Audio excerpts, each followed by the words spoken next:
बहुत समय पहले की बात है। एक बूढ़ी औरत रोज नदी से पानी लाने के लिए दो घड़ों का इस्तेमाल करती थी। वह लकड़ी के डंडे के दोनों सिरों पर एक एक घड़ा बांधकर अपने कंधे पर रखकर चलती थी।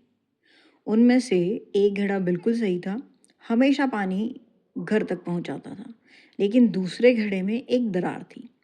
इस कारण जब महिला घर पहुंचती तो उस घड़े में केवल आधा ही पानी बचता और 2 साल तक यही सिलसिला लगभग चलता रहा।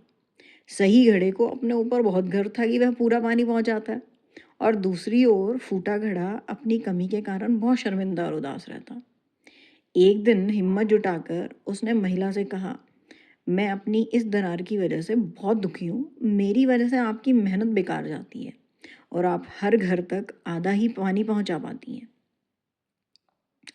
महिला मुस्कुराई और बड़ी ही प्यार से उसने बोला, क्या तुमने ध्यान दिया कि रास्ते में केवल तुम्हारी तरफ ही फूल खिले हैं, दूसरे घड़े की तरफ नहीं? मुझे तुम्हारी इस दरार के बारे में पता था, इसलिए मैंने रास्ते की तुम्हारे वाली तरफ में फूलों के बीज बो दिए थे। हर दिन जब हम वापस लौटते तुम अनजाने में ही इन्हें सींचते रह गए। तुम्हारी वजह से ही आज मैं इन फूलों से अपना घर सजा पाती हूँ, भगवान की पूजा कर पाती हूँ। फूटा घड़ा यह सुनकर दंग रह गया। उसकी आंखें भर आई और उसे समझ आया कि जिसे वह कमी समझता था वह असल में उसके लिए एक वरदान थी।